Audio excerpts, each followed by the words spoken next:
What's up, fans? Welcome back to the channel.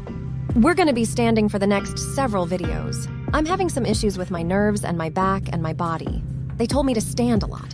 I'll be sleeping standing up. But today, we're talking the fall of the House of Usher.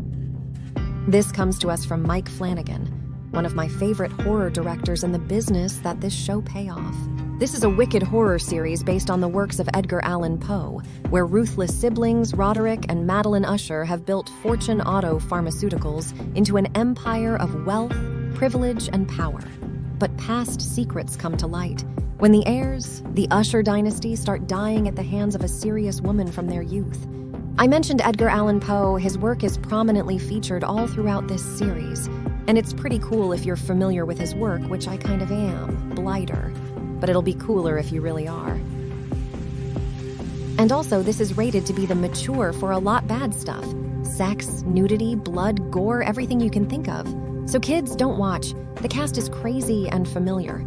You're gonna recognize most of these names from Mike Flanagan projects, such as Carla Gugino, Bruce Greenwood, Henry Thomas, Raheli K. Siegel, Samantha Sloyant. And it's great to see these actors along with Mary McDonnell, along with a phenomenal supporting cast, and you really believe that each of these kids represent a very distinct issue or addiction or, they're all a part of this family that has been caught up in so much drama over the years. And basically, the foundation that they are built on is not a good one, and a lot of people know that. A lot of people are after the family at this point in time, but throughout this series, we will get flashbacks, and we will get moments of these characters earlier on, specifically Mary McDonnell, Bruce Greenwood, Roderick, and Madeline Usher. The two that started it all. Well, really there were more, but there's a whole story involved there. And as you build up in the past, and you look in the past and the future, and all the timelines are kind of wacky. You're thinking, bro, this sounds confusing. It's not, but it is, but it's not. It's funny because the first episode, we kind of start towards the end, but there's very clearly something that they're wanting to show us in each episode, and they're building up to the ultimate in-game that is supposed to kind of catch you off guard. It is a mystery of sorts because you're trying to figure out what this mysterious figure is doing. And how each of these major Now's incidents that we get in every single episode all factor in with each other. Like, what does this have to do with this? Have to do with this? Yes, it's all happening at the same time, but how does it come together? And I love the fact that each episode almost has to do with the individual family members, or we are going into one story and out of the other, and we're learning about each of these siblings. It almost reminded me of not in the way it was presented, but just the story as a whole. It's kind of like a Succession kind of thing, except there's no actual Succession Namor's plan in place for the kids. It's just looking at how fame and fortune has affected each of their individual lives in a bad way. Bruce Greenwood and Carl Lumbly's character kind of lead us down this path. Take us on this journey telling us what actually happened the fall of the House of Usher. What does that mean? And as we get further into the story, that represents a lot of things, and the stories and tales of Edgar Allan Poe, the way that they factor into even the dialogue. There are a handful of monologues that Bruce Greenwood has or another character has, and it's just so like, wow, honestly can't believe this all worked as well as it did together. But it did. Now, as great as Lumbly is in Sloyan and Henry Thomas, McDonald, Carla Gugino, now this is an Emmy-winning performance. This is an Emmy-worthy performance. She's a different character in every episode, a child. She's playing so many different styles and accents and versions of the same character. And I'm not going to tell you what her role is exactly, but there's this mysterious feel to her presence, and you're so curious by it in the first 2 episodes. And then you start to learn why she's actually there. And then the puzzle pieces come together, and the show immediately becomes more captivating than it already was. Now, the one thing that I think is going to take away from a lot of people's experience is the fact that you get some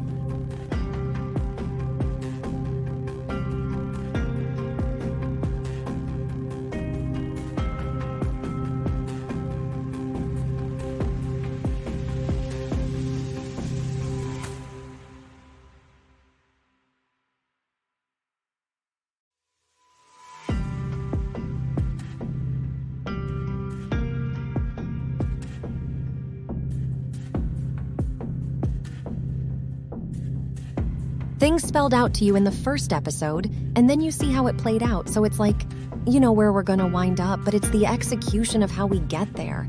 That's what is compelling for me. The execution was great. The violence was intense. The gore was distinctly Mike Flanagan. The jump scares, which you expected in Mike Flanagan movie or series, we get it's not on the level of Haunting of Hill House. It didn't do that to me, but there are one or two that definitely got me. And I feel like a lot of people are gonna watch this, get their feel for scares, but it's more like the haunting imagery. I mean, there are moments where Greenwood character is just sitting and looking at things or one thing or a couple of things, and I'm looking at him too, and I'm like, I couldn't do what he's doing. So yeah, Flanagan's touch is only there. He doesn't direct all of the episodes. I thought all of the directors did a nice job. You can sometimes tell when it's not Flanagan or when it is, but everything remains consistent. The atmosphere, the tone, the horrifying aspect of this show, but it's less of a horror than Haunting of Hill House. It's more just kind of its own thing, and you feel this way about Midnight Mass and Hill House and into his movies, Gerald's Game and Dr. Sleep. It all has this very distinct and distinguished and original number feeling to them that carries over into this project. Now, something like The Midnight Club that wasn't my favorite Netflix series, but even in that one you get an Idell, that's Mike Flanagan. Even though the story is not as strong, this story worked so well for me, and somebody I haven't even mentioned, he brings in Mark Hamill to play a very different role than what we're used to Hamill playing. And I will say this, I thought Hamill was awesome. Maybe it's just because I love Mark Campbell, but what his character is, the fact that we learn more at Very Mysterious in the beginning, we start to learn more about him and his presence, his relationship with the family. And then how we get to the final episode of Man, it was awesome. And also have to give a shout out to the performances of the people that play the past versions of the older Ushers. My complaints story-wise come down to the fact that you get the characters in their here and now in the episodes. In each of them, they have their own addiction, they have their own issues, something that they're dealing with. They all come into play towards the end, but you don't get an idea as to why they're struggling with what they're struggling with, or why they're even acting the way that they are acting. Now we get it. They're part of this rich family, they find their dad, and they're all the relationship strain with one another. I get that. But there was never any flashback or moment or even line of dialogue that led me to believe this character is acting this way for this reason, other than, well, yeah, they're in this rich family, so maybe more substance there. I'm not saying it's a huge issue. The show's already like the perfect length, but I wish we could have gotten a little bit more with each individual name's child cared. They're not a child, but the kid of Bruce Greenwood. In the ending, the final episode, I think everything comes together beautifully, to be honest with you. But there is a moment at the very end that's a little cheesy, and you could see it and watch the final 5 minutes and say, yeah, I guess it doesn't have that amazing, intense atmosphere that the rest of the show had, but you have to end it somehow. I think they ended it in the right spot, and we got some great moments from the character. So before I give you my score, what did you think?